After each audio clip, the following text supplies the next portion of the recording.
Good evening, dear friends, and welcome back to The Curious Case. I'm Davis. Tell me, when a village grows too quiet, does it comfort you or warn you? Share your thoughts below, and don't forget to subscribe for tomorrow's mystery. Now, settle in, warm your hands, and listen closely.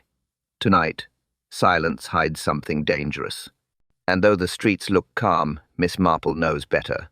The village is quiet, but not safe. The winter morning was quiet. Miss Marple stepped out with calm steps. The ground felt firm under her shoes. She liked that. A firm path always helped the mind. She looked left. She looked right. Routine mattered. Routine kept the village steady. Mrs. Fenning waved from her gate. She always waved early. She believed it kept the day polite. Miss Marple walked toward her. A short walk, a friendly one, the kind she preferred. "Cold morning," Mrs. Fenning said. Her breath hung close. Not wide, not heavy, just close. Miss Marple noticed that. It meant she had been outside longer than expected. "It is cold," Miss Marple replied, "but it suits the day." She kept her voice light. It helped people talk. "Mrs. Fenning nodded. "We're setting up the festival stalls later," she said. "Simple work, but people still manage to fuss. You know how it is." Miss Marple knew. Villagers fussed, even when nothing required fussing. A sign of a healthy community. People who fussed usually cared. People who stopped fussing often hid things. "Will the choir sing this year?" Miss Marple asked. It was a neutral question. Neutral questions worked best with Mrs. Fenning. "Oh yes," Mrs. Fenning said. "They practiced last night. Thomas was there early. Poor boy looked tired, but he tried." Miss Marple nodded. She stored that detail. Tired children often meant tired households. She wondered about Thomas's father. A strict man. Too strict sometimes. Mrs. Fenning adjusted her scarf. Mr. Hale passed by as well. Didn't greet anyone. Walked straight to the church. Quite unlike him. Miss Marple looked up slightly. That was indeed unlike him. She thought about his usual habits. He always greeted people, always asked after them, always gave a small smile. Small changes mattered. Small changes pointed somewhere. "That is interesting," Miss Marple said. She said it gently, not to alarm, never to alarm. "It worried me," Mrs. Fenning added. "But perhaps it's nothing, festival stress, or tiredness." Miss Marple nodded again. Perhaps. She did not commit. She rarely did. People filled silence with more truth than they filled questions. A cart rolled by. 2 boxes, light boxes. The man pushing it looked busy, too busy to greet. The village usually greeted. Another small detail. Another small notch in the morning. Miss Marple turned back to Mrs. Fenning. "You've told me enough for today," she said softly. "You should go inside. It feels colder now." Mrs. Fenning smiled. "You always notice the tiny things," she said. "You must write them down someday." Miss Marple smiled back. "I keep them where they belong." A simple truth. She never forgot anything that mattered. She continued her walk. Slow pace, even pace. Her mind arranging details. A tired boy. A silent organist. A hurried man with a cart. A morning that felt slightly off. She stopped. Very slightly. Barely a step. Something tugged at her thoughts. Something didn't match the morning. She turned her head. Someone was watching her. The church doors stood open. A quiet welcome. A simple start to the gathering. Villagers entered in steady lines. No rush. Just habit. Habit kept the village calm. Miss Marple stepped inside. She paused near the side aisle. She liked that spot. It let her see without being seen too quickly. Observation needed room. Observation needed stillness. Reverend Alder greeted people at the front. His voice was warm. His shoulders carried strain. Miss Marple noticed that. He smiled a bit too hard. Forced smiles always told something. Mrs. Alder stood beside him. She held a small list. Names, items, tasks. She always held a list. It helped her manage nerves. Miss Marple respected that. Lists kept life tidy. Colonel Whitby marched in next. Straight posture, clear stride. His wife, Dolly Whitby, followed with short steps. She whispered before sitting. She always whispered. It meant she had opinions ready. Many opinions. Mrs. Halbert arrived behind them. She leaned forward, always leaning, always listening. Her eyes moved from face to face. She gathered stories before anyone knew she had taken them. A village ran on such people, though not always smoothly. Thomas Reed entered quietly, his head down, hands tucked in sleeves, a nervous habit. He walked near the choir bench. He did not look up. Miss Marple noted that. Children hid fear differently, some through silence, some through busyness. Thomas hid through stillness. Mr. Corwin Hale followed. He held his music folder close, too close. His fingers pressed tight around the edges. A small tremor ran through them. He avoided everyone's eyes. No greeting, no nod. That was new. Miss Marple remembered his past greetings. Soft, polite, predictable. Today he had none. A man slipped in near the back. Dark coat, high collar, shoulders dusty, oddly dusty. He kept his head low. He kept his distance. He glanced once at the organ, then at Hale, then looked away. Miss Marple held that detail. Dust meant work. Dust meant travel. Dust meant something recent. Hale walked to the organ loft. His steps were uneven, not loud, not rushed, just uneven. He placed the music sheets on the stand. Miss Marple watched the motion. The top page looked different. A corner mark, a crease, not the usual order. Hale shifted the pages. Two again. Too many adjustments. Too much care. Something was wrong. Thomas Reed watched Hale briefly, then looked down again. His face had tightened. Fear, not nerves. Fear carried weight. Miss Marple felt it. Mrs. Halbert whispered to Dolly Whitby. Dolly frowned, then looked at Hale, then looked away fast. People sensed tension before words explained it. The room felt smaller. Small rooms made secrets sharper. Miss Marple slid into her seat. She kept her hands folded. Her eyes stayed open. Steady, searching, noticing. One moment stood out. A moment no one else caught. Hale stared at the back pew, right at the stranger. Then his face drained. Miss Marple saw it. She stored it. The hymn began, but Hale looked terrified. The choir began the hymn. Their voices moved in steady lines. Nothing loud, nothing sharp. Just the way the village liked it. Miss Marple listened with quiet attention. She watched more than she listened. Watching helped far more. Mr. Hale placed his hands on the keys. He drew in a small breath. A careful breath. Then he started the first notes. Simple chords. Nothing unusual. But something felt off. Too tight. Too tense. Miss Marple felt it at once. Thomas Reed stood stiffly in the choir row. His eyes flicked up to the loft, then down again. He looked ill. Not sick, just frightened. A child's fear always left marks. Miss Marple saw each one. Mr. Hale kept playing, but his fingers moved strangely. Slow at first, then too fast, then uneven. He checked the music page again. He adjusted it, then adjusted it again. A man hiding nerves through small motions. That was her first thought. The stranger in the back pew did not sing.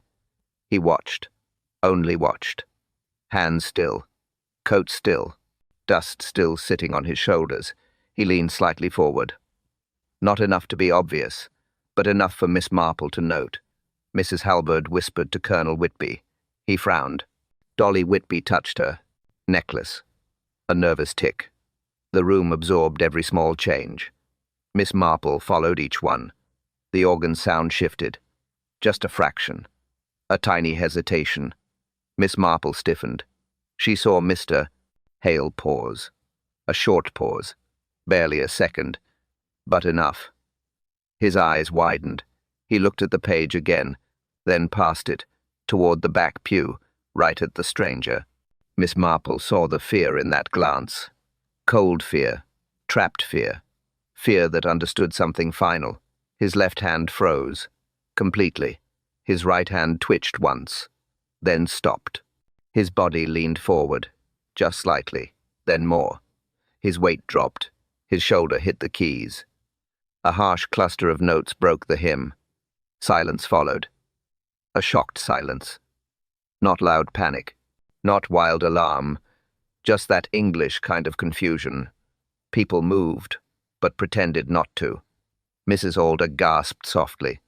Reverend Alder stepped forward. Thomas Reed covered his mouth. Mrs. Halbert held Dolly Whitby's arm. The stranger lowered his head again. Dr. Felton stood first. He always did. His habits were predictable. He reached the loft quickly, not rushed, just purposeful. He knelt beside Mr. Hale. He checked the pulse, checked the breath, checked the eyes. Miss Marple stayed still. She watched Dr. Felton's shoulders. She knew the answer before he spoke. People's shoulders said more than their words. Dr. Felton rose. His face tightened. Not dramatic, just resigned. He turned toward the front. "He's dead," he said. Plain words. No decoration. A wave moved through the room. Soft reactions. Low murmurs. People clutching coats. A few tears, but no loud chaos. Not here. Not this village. Miss Marple leaned slightly forward. Her eyes went to the keys. A detail caught her at once. A small smear. A small glimmer. A residue where Mr. Hale's hand had rested. Miss Marple spotted a detail on the keys. She looked closer. She saw white dust. Miss Marple moved toward the organ. Loft. Slow steps. Quiet steps. She did not want attention. Attention made people speak differently. She preferred natural words. Natural words revealed more. Dr. Felton stood beside the body. His hands were steady. His face was calm, but his eyes held concern. Miss Marple noticed that first. Eyes told the truth faster than mouths. She reached the edge of the platform. She looked at the keys again. The white powder was clearer now. Thin, fine, spread across several keys. Not dust from the room. Not old dust. Something placed. Something recent. She leaned a little closer. The powder sat in tiny lines. Lines left by fingers. By Hale's fingers. Where he pressed. Where he leaned. She followed the marks with her eyes. Her mind placed each motion, each touch, each second. The music stand drew her attention next. The page was not the right page. She knew the usual layout. Hale had played it for years. This page was different. A corner folded. Ink slightly. Smudged. Edges wrong. And in the top corner, a small pencil mark. A symbol. A tiny shape. Simple, but deliberate. She studied it without touching it. A drawn mark always carried purpose. Someone wanted Hale to see it. Someone wanted a message delivered in silence. Below, the villagers whispered. Confusion spread through them. Concern. Fear. But not understanding. Not yet. The stranger near the back stood up. He hesitated. Then he moved toward the side door. Not fast. Not slow. Just quiet. Too quiet. Miss Marple tracked his movement. His shoulders still held dust. His coat still held marks. Marks that said church work or old stone or somewhere high. Dr. Felton looked at the powder again. "This isn't right," he muttered. Miss Marple waited. Doctors revealed more if not rushed. "This looks like residue," he said. "Something harmful. Something placed with intent." Miss Marple nodded once. A small gesture. Enough for him to know she understood. Not enough to alarm others. Reverend Alder moved closer. He looked pale. His hands shook slightly. He whispered, "Poison?" Dr. Felton didn't answer directly. He looked at the powder again. Then at Miss Marple. They exchanged a quiet agreement. A logical one. Inspector Slack arrived moments later. His boots struck the floor with purpose. He scanned the room. He frowned at the crowd. He frowned at the organ. He frowned at Miss Marple. Slack always frowned at her. "What are you doing up here?" he asked. His voice stayed low, but firm. He disliked interference. He disliked quiet thinking even more. "I am observing," Miss Marple said. Simple words. Steady words. Slack grunted. He moved toward the keys. He stopped when he saw the powder. His face changed. Tension. Recognition. Not fear, but alertness. Miss Marple looked at the music page again. The wrong page meant something, she murmured. Slack turned fast. "What? Page?" Miss Marple stepped aside. He leaned closer. His eyes sharpened. He understood enough to act. He raised his voice. "Everyone stays inside. No one leaves this church." The doors closed. Slack blocked everyone inside. Miss Marple reached her cottage quietly. She removed her coat. She placed it on the stand. She moved to the kitchen. Routine settled her thoughts. Routine helped her think. She filled the kettle. She waited for the soft click. A simple sound. A steady comfort. She poured the tea. She sat at her small table. Her mind began its work. She reviewed the morning, step by step, detail by detail. Fear first. Fear had been everywhere. Fear in Mr. Hale's hands. Fear in Thomas Reed's eyes. Fear in the stranger's posture. Fear linked them. Fear seldom appeared without cause. She set the cup down. She thought about the wrong page. It bothered her. It did not belong in that order. It had been placed for a reason tied to the small symbol. The symbol was not decoration. It meant something. It was a message, a signal, a warning, something personal, something directed. She took another sip. The symbol hovered in her thoughts, a small mark, deliberate, not careless, not random. Someone wanted it seen. Someone wanted Hale to react. And he had reacted. His face had shown that. Fear. Recognition. Final acceptance. Miss Marple replayed that moment. It sharpened the idea. Then the stranger. The stranger troubled her the most. Dust on the coat. Dust on the shoulders. Dust not from the church floor, not from the pews, not from the crowd. Dust from somewhere higher, dust from stone steps, dust from old places, dust that suggested elevation. A tower, perhaps. A loft. A storage space. A vestry corner. Places people rarely visited. She tapped her finger on the table. The choir boy next. Thomas Reed. His fear had weight, not guilt, not shame. Fear of something seen, something forced, something he could not explain yet. Children carried truth in silence. She knew that pattern. She trusted it. The kettle cooled. The cottage stayed still. Miss Marple created the pattern slowly. Fear, wrong page, symbol, stranger, choir boy. Each clue touched the next, not loudly, not directly, but enough to form a thread. She followed the thread quietly. It led toward one place, the vestry, the locked drawers, the cupboards, the papers Hale had guarded. Hale had spent time there, too much time, too privately. He had searched something, or found something, and someone wanted it hidden again. Raymond arrived in the afternoon. He knocked softly, always gently. He entered with concern. "Aunt Jane, are you all right?" She nodded. "I'm thinking," she said. He sat across from her. They reviewed the scene, the powder, the timing, the collapse. Raymond believed the poison must have been touched first.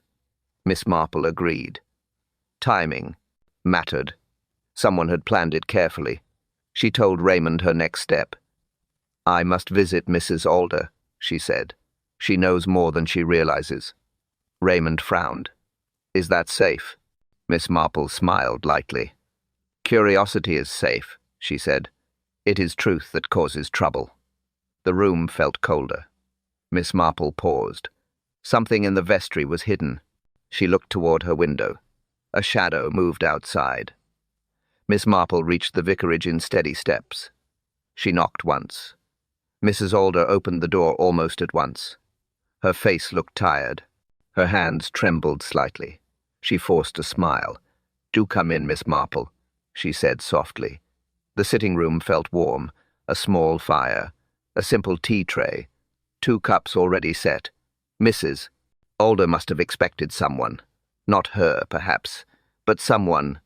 Miss Marple noticed the untouched biscuits as well. People forgot biscuits only when worried. "Sit, please, Mrs." Alder said. Her voice carried strain. Miss Marple sat gently. She folded her hands. She waited. People shared more when not pushed. Mrs. Alder took a slow breath. "You were there," she said. Miss Marple nodded. "Yes, and I saw what you saw." Mrs. Alder shivered. "It was dreadful, simply dreadful." Miss Marple kept her tone calm. "Tell me how Mr. Hale had been lately." Mrs. Alder hesitated. Her eyes dropped to her lap. "He avoided invitations," she said. "That is the first thing." Miss Marple nodded. She had expected that. "He stopped joining us for supper. He always did before. Always." Miss Marple listened quietly. Patterns formed better in silence. "And then, Mrs." Alder continued, "he began locking himself in the vestry." Her voice lowered. "He stayed there long after services ended. Reverend Alder said he heard him moving papers. Heavy papers. Old papers. Old records," Miss Marple thought. "Parish books. Financial lists. Past entries. A place where truth was stored. A place where truth was inconvenient." "Did he explain?" Miss Marple asked. Mrs. Alder shook her head. "No. He grew quiet. He barely spoke. He had shadows under his eyes." She paused. She reached for her cup, but her hand shook too much to lift it. Miss Marple poured instead. Small acts helped conversations continue. Mrs. Alder held the warm cup with both hands. Her voice softened again. "He said one strange thing. Only once." Miss Marple leaned slightly forward. "What was it?"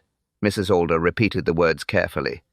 "He said, 'Some truths are too old to confess.'" Miss Marple felt the weight in that sentence. Old truths, old records, old guilt, old fear. "And he recently took on Thomas Reed," Mrs. Alder added. "He said the boy needed guidance. He said the boy was quick with music. But Thomas looked frightened every time he arrived." Miss Marple stored that. Thomas's fear was becoming central. Fear in children never grew alone. It grew from adult mistakes. Mrs. Alder wiped her eyes with her sleeve. "I knew something was wrong," she whispered. "His behavior changed too suddenly." Yes, Miss Marple thought. Too sudden. Too sharp. Too pointed. Something had pushed him. Something he found in the records. Something someone did not want him to see. Miss Marple placed her cup down. She kept her tone warm. "What frightened him most, do you think?"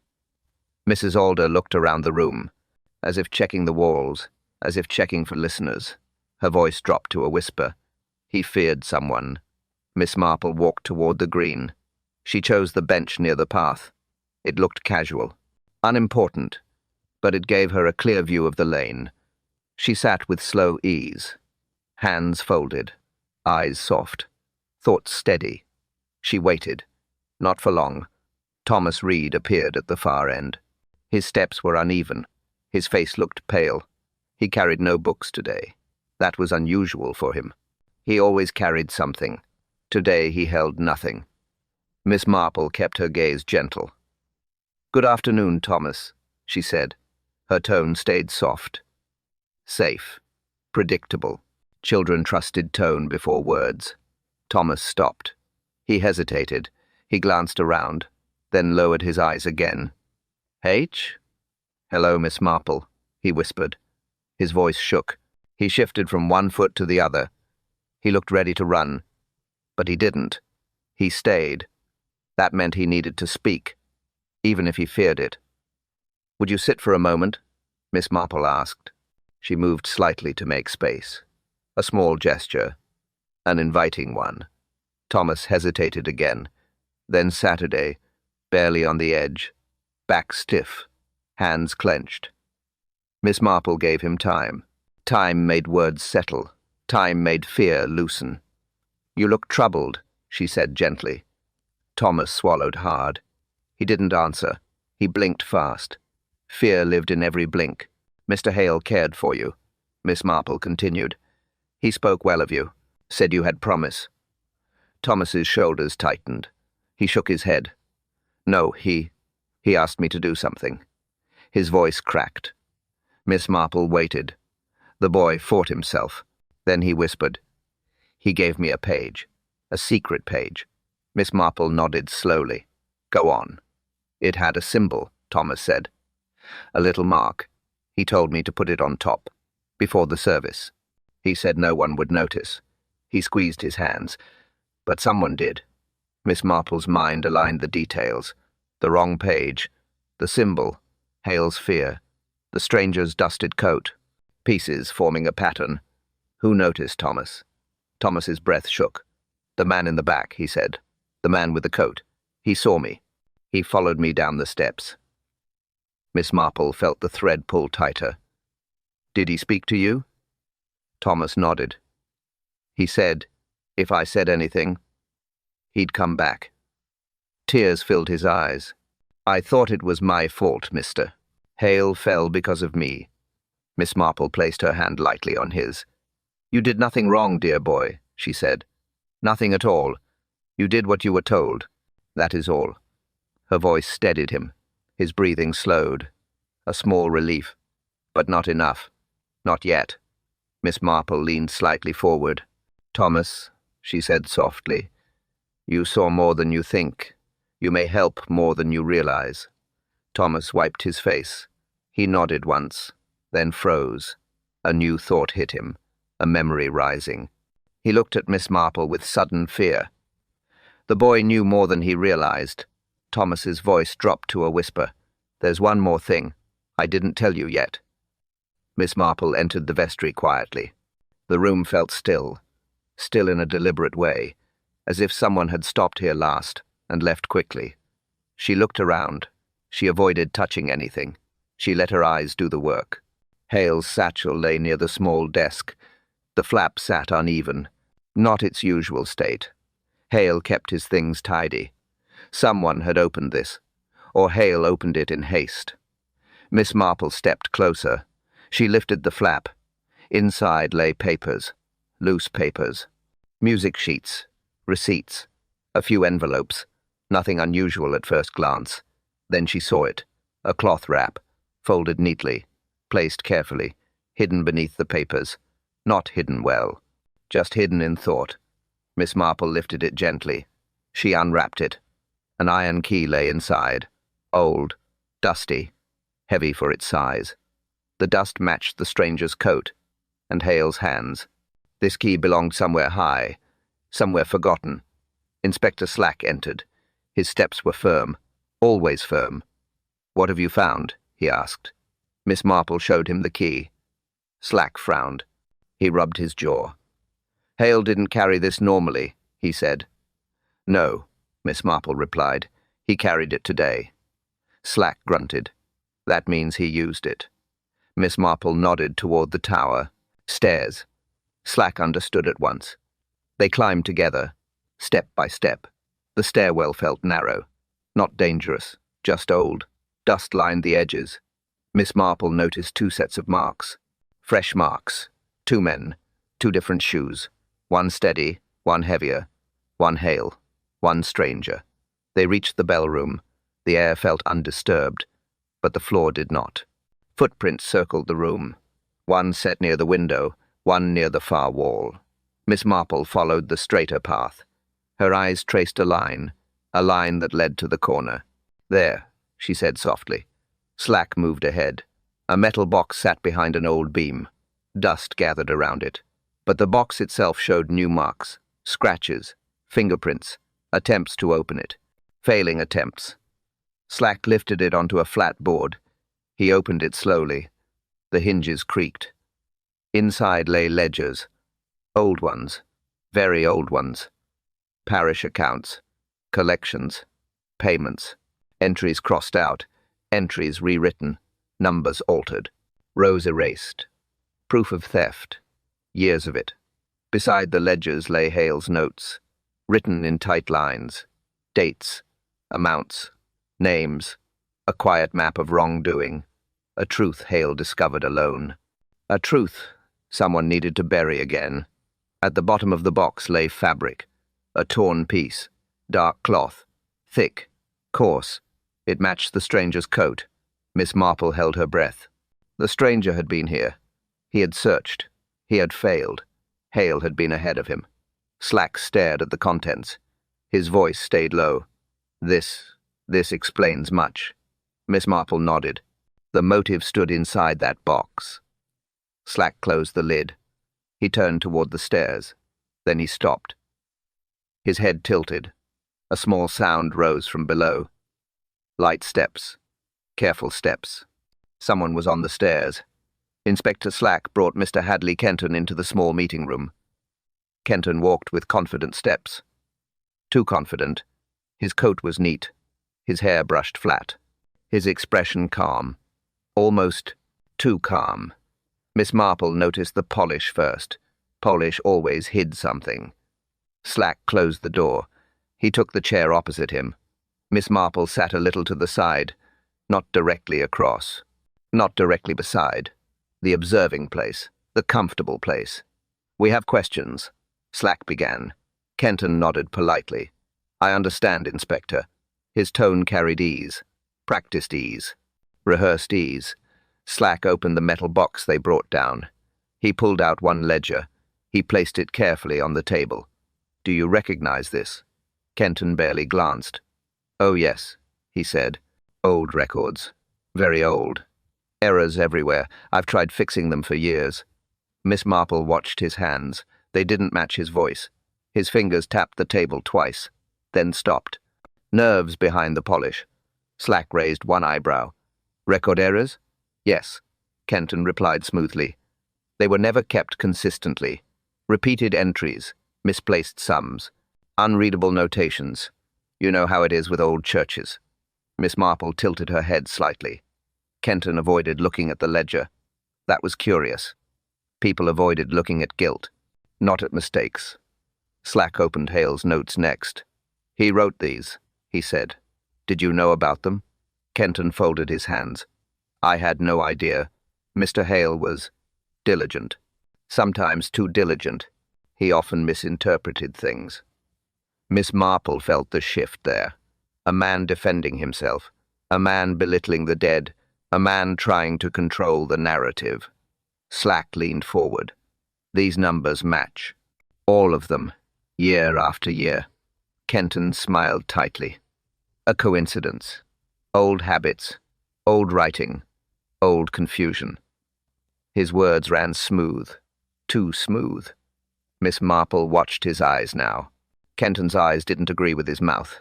His answers didn't match his eyes. Slack grew impatient. His fingers drummed the table. He disliked slippery answers. "Kenton," he said sharply, "there was a stranger in the church. Dust on his coat. Dust from the tower. Do you know him?" Kenton's reaction was brief. A small blink. A pause too short for most to see. But Miss Marple saw it. "No," Kenton said. His tone remained calm. But the blink mattered. Blinks always mattered. Slack pressed harder. "Hale feared someone. Someone who wanted those records." Kenton shook his head again. "I truly don't know who that could be." Another polished answer.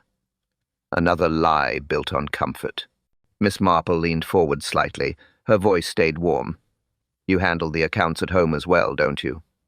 Kenton hesitated. "Just a fraction." "Yes," he said. "I keep copies there." Slack looked at Miss Marple. He understood her cue. She took a calm breath. "I believe we should review those copies," she said.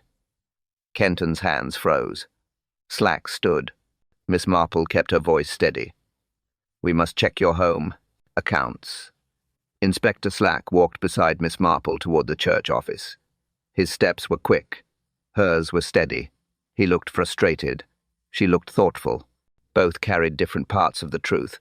Only one carried all of it. Slack stopped by the door. "All right," he said. "What are you seeing that I'm not?" Miss Marple folded her hands. She began with calm clarity. "The pattern," she said. "It is always the pattern." Slack sighed. "Go on." Miss Marple nodded. "Years of theft," she began. "Small amounts, quiet amounts, not enough to alarm anyone. but enough to matter. Slack frowned. Hidden inside the ledgers? Yes, Miss Marple said. Altered entries, adjusted totals, repeated sums. A very careful crime. Slack crossed his arms. Done by Kenton? Yes, Miss Marple said gently. No one else handled those books so consistently. She continued. Hale discovered it. Not by chance. By habit. He reviewed music budgets. He checked the parish purchases. He saw the irregularities. Then he searched deeper. Slack nodded slowly. He found the box. Yes, Miss Marple agreed. He hid the evidence. In the tower. Away from Kenton. Away from anyone else. Slack rubbed his forehead. And the symbol? Hale's signal, Miss Marple explained. He needed someone to know. Someone who would notice. Someone who could act. Slack looked at her. You. Miss Marple gave a small nod. He knew I would see it. He trusted I would understand the meaning. She moved on. Then the choir boy. Thomas Reed. A frightened child. Hale asked him to place the page. Thomas didn't know why. But he did it, Slack muttered. And the stranger? Hired, Miss Marple said. Brought in quietly. Sent to recover the evidence. Sent to stop Hale from speaking. Slack looked toward the tower. So the stranger searched the bell. Room. Yes, Miss Marple replied. But he failed. Hale hid the box too well. The stranger was desperate. Slack exhaled. So he used poison. Miss Marple nodded once more. Placed on the keys. A small dose. Fast. Silent. Slack shook his head. All because Hale found the truth. And because someone feared exposure, Miss Marple said. Someone who needed years of theft to stay buried. Slack paced once, then stopped. His jaw tightened. Kenton. Yes, Miss Marple confirmed softly. He had the motive, the access, the fear, and the stranger's torn coat matches the fabric found in the box. Slack looked stunned. For a moment he said nothing. Then he whispered, It was inches away from us all night. Miss Marple nodded gently. Truth usually is. Slack turned sharply toward the door. Right, he said. Time to arrest him. He stepped into the hallway. A constable rushed forward, his face pale, his voice unsteady. Inspector, Kenton isn't here. Slack froze. Miss Marple's eyes narrowed. Kenton was missing. Kenton's disappearance spread fast. Constables gathered near the vicarage. Villagers stepped outside to watch. Whispers moved in short waves. Slack raised a hand for quiet. We search now, he said. His voice stayed firm. Miss Marple stood beside him, calm. Observing. Thinking. Tracks mattered. Patterns mattered more. Slack turned toward the main road. We start there, he said. Miss Marple shook her head gently. No, Inspector. Not the main road. He would not risk being seen. Slack frowned. Then where? Miss Marple pointed to the narrow path behind the church. He used the back lanes, she said. He knows them well. Constables spread out. Boots on gravel. Coats shifting in the cold. Miss Marple walked the smaller path, her steps slow, her eyes sharp. She examined the ground. She bent slightly. A faint mark. Showed. A heel. Pressed deep. A hurried step. Here, she said. Slack moved beside her. You're certain? He left in haste, Miss Marple said. Haste reveals direction. They followed the narrow lane. Frost broke under each step. Miss Marple traced the pattern. He turned left, she said. How do you know that? Slack asked.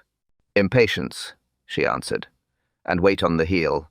People turn badly when frightened.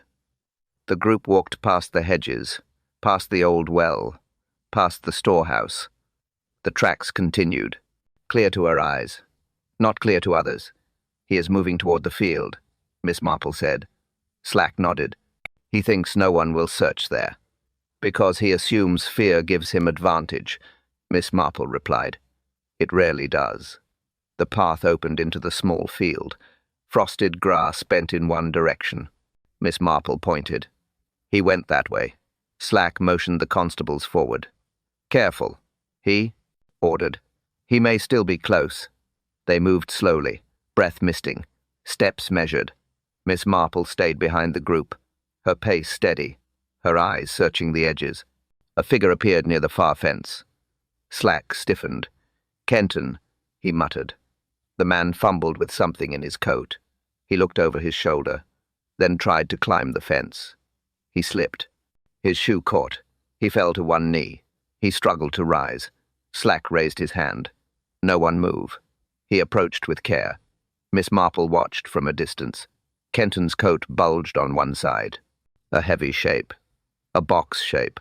Or papers. Or something taken from the vestry. Miss Marple whispered. He carried something in his coat. Slack nodded without looking back. He had seen it too.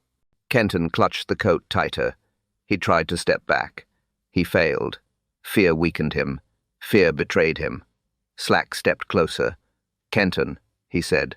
"Stop." Kenton froze. His breaths came fast. He tightened his grip on the coat. His eyes darted left, then right. Nowhere to go.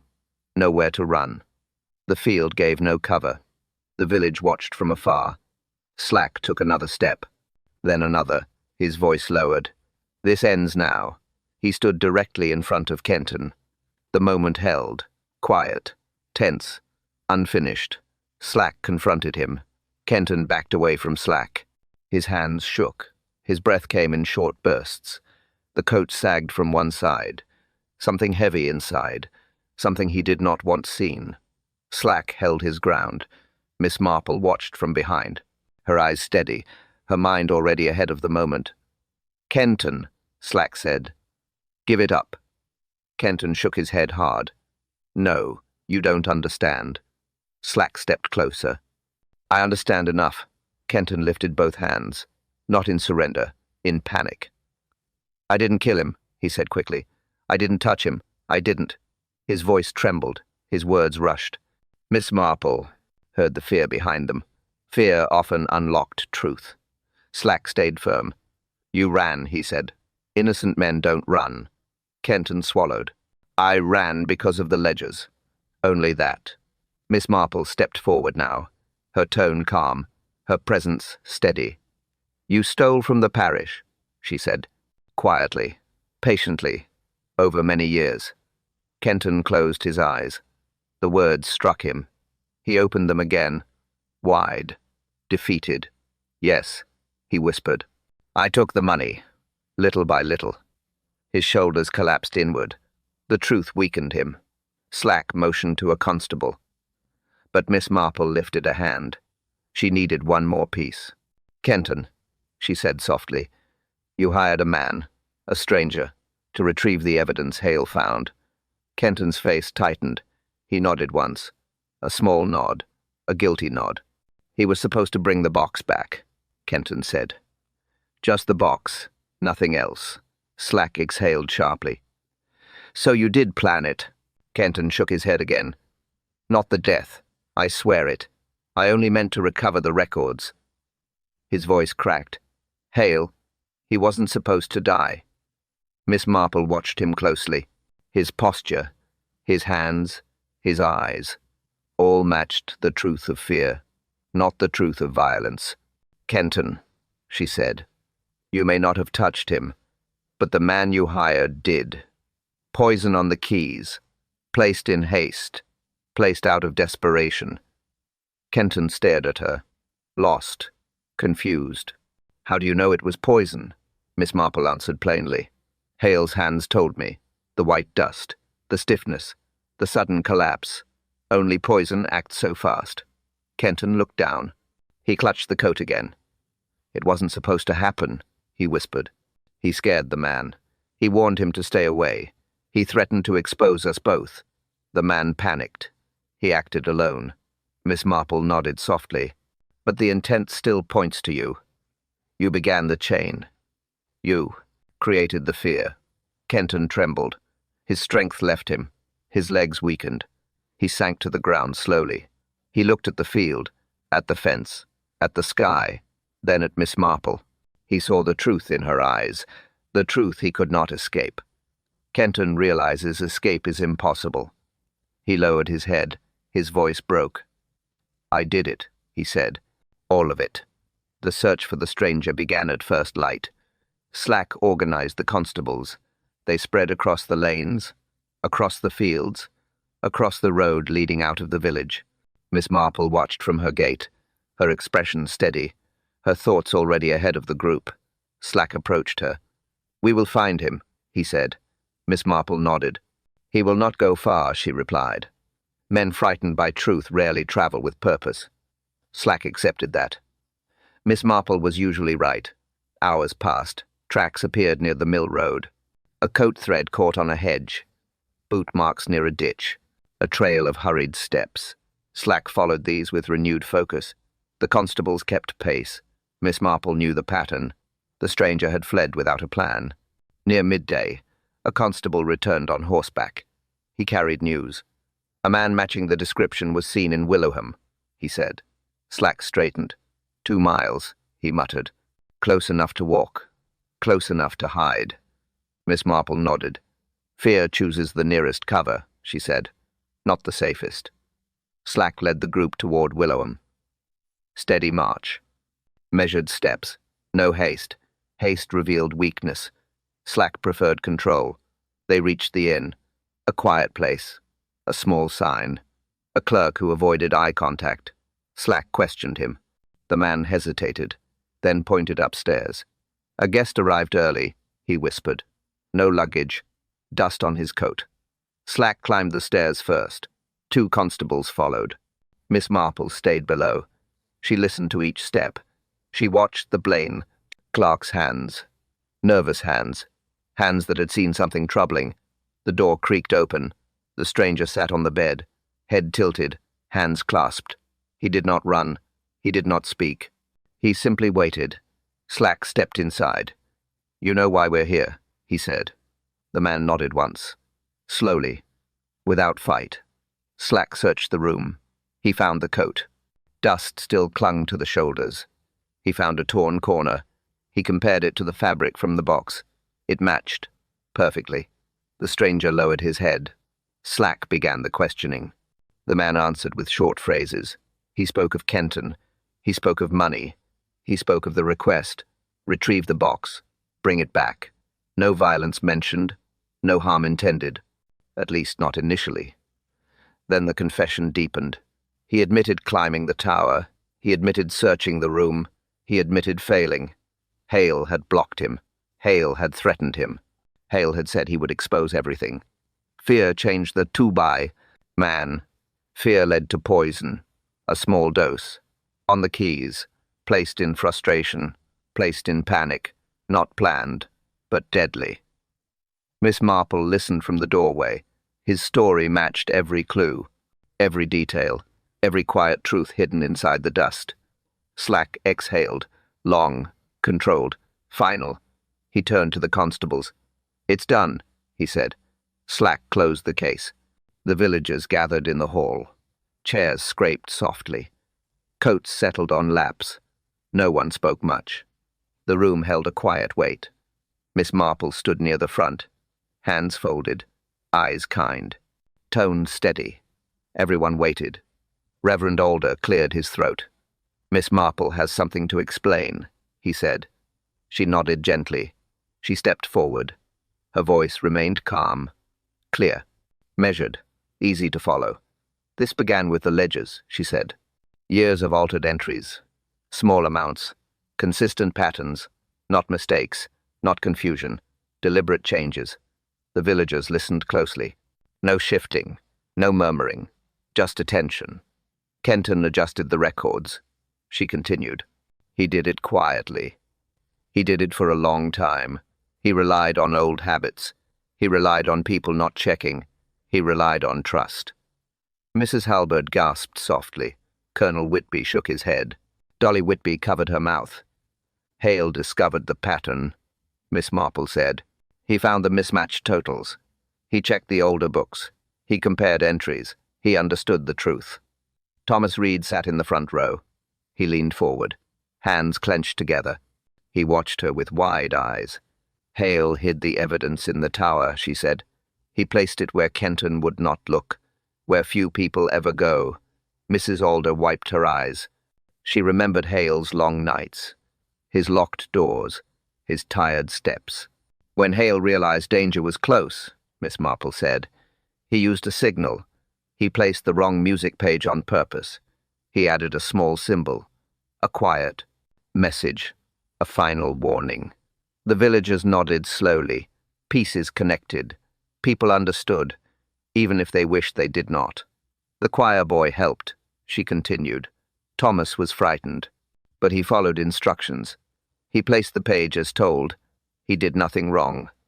Thomas breathed out, a long breath, a breath he had held since morning. Miss Marple gave him a small smile. He relaxed for the first time. Kenton hired a stranger, she said. He sent him to recover the truth, to take the box, to prevent exposure.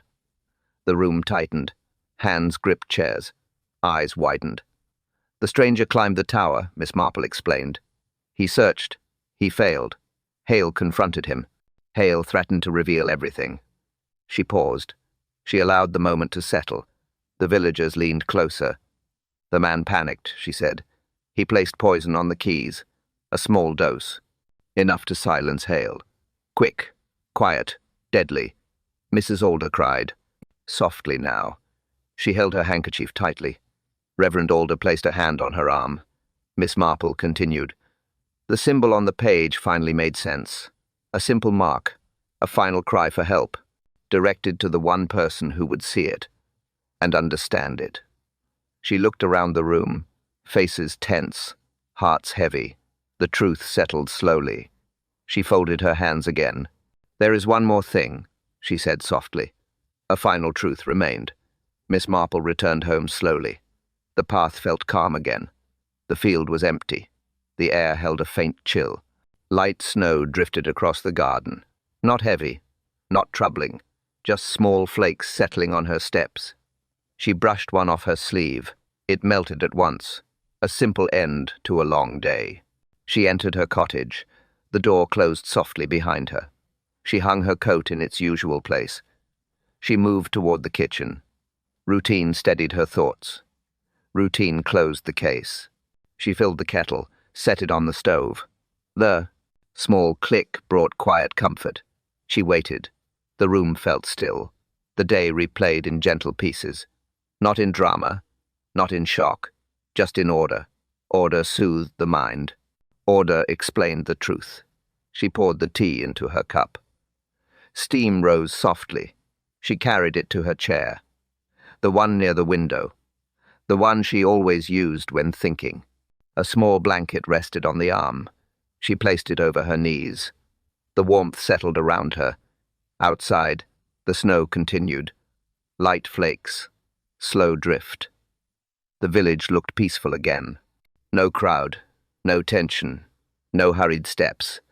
Only calm paths and quiet roofs. Church bells rang once in the distance. A single note. Clear. Soft. Not a warning. Not an alarm. Just a simple tone. A tone that felt right. A tone that closed the day. Miss Marple sipped her tea. She let the warmth settle. She watched the snow fall. She watched the light shift. She watched the world return to its gentle rhythm.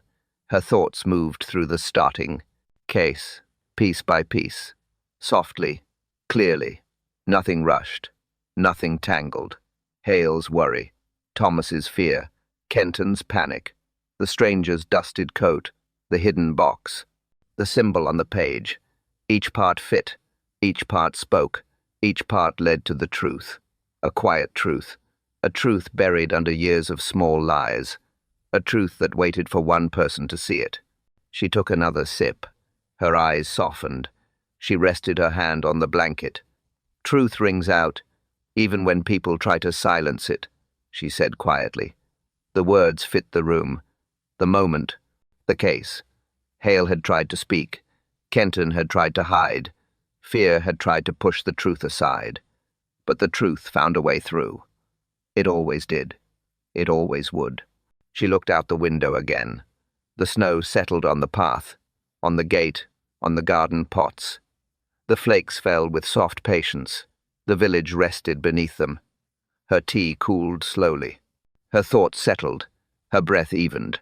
Peace returned. Not loudly, not suddenly, just gently. She leaned back in her chair. Her eyes closed for a moment. Not to sleep. Just to rest. Just to let the day end. Then she heard it. A knock on her door. Miss Marple left the door unanswered for a moment. She wanted a breath first. A small pause. A moment to gather herself. The knock had not sounded urgent. Not hurried. Not frightened. Just a steady tap. A polite one. She lifted her cup. Took one slow sip. Set it down again. Her eyes drifted to the table beside her chair. 3 objects rested there. Placed earlier without thought. Now they seemed to look back at her. Quiet. Still. Telling their own story. The iron key lay first. Heavy. Cold. A key to old secrets. A key to silence. A key Hale had guarded, even when fear pressed against him. Miss Marple touched it lightly. Its weight felt unchanged. Its meaning did not. It was more than a metal shape. It was a map Hale left behind. Beside it sat the folded music page, edges creased, ink faded, symbol still clear, a small mark, just a line, just a curve, simple to anyone else, not simple to Hale.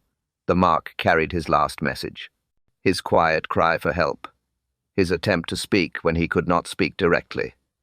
Miss Marple brushed the edge gently. The page had done its work.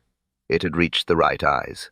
The last object rested between them, a small bell, old, worn, uneven around the rim, the kind used in the tower long ago, the kind that once marked time for the village, the kind that had been forgotten.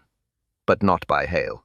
He had left it in the box, a reminder, a truth, a warning. Bell towers always carried stories. This one carried the final piece. Miss Marple leaned back slightly. Her hands rested in her lap. Her breath eased. Her eyes moved from key to page to bell. The 3 symbols joined the case together.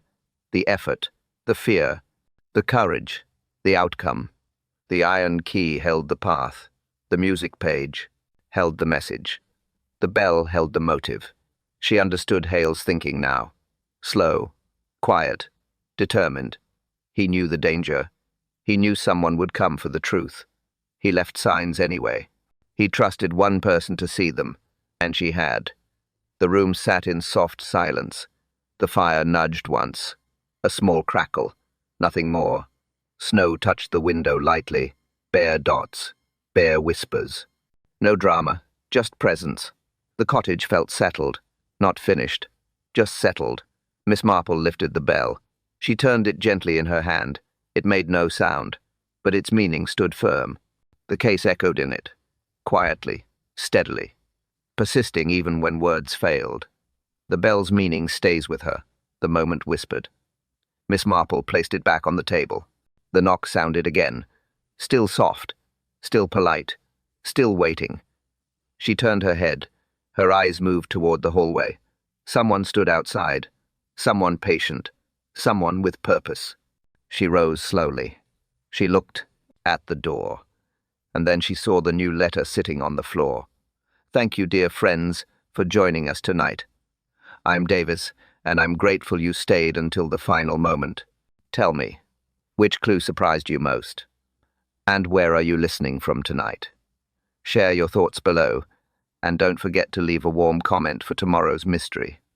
A new story arrives soon. A new path. A new question. Tomorrow, another kettle will boil, and the next village hides another quiet secret.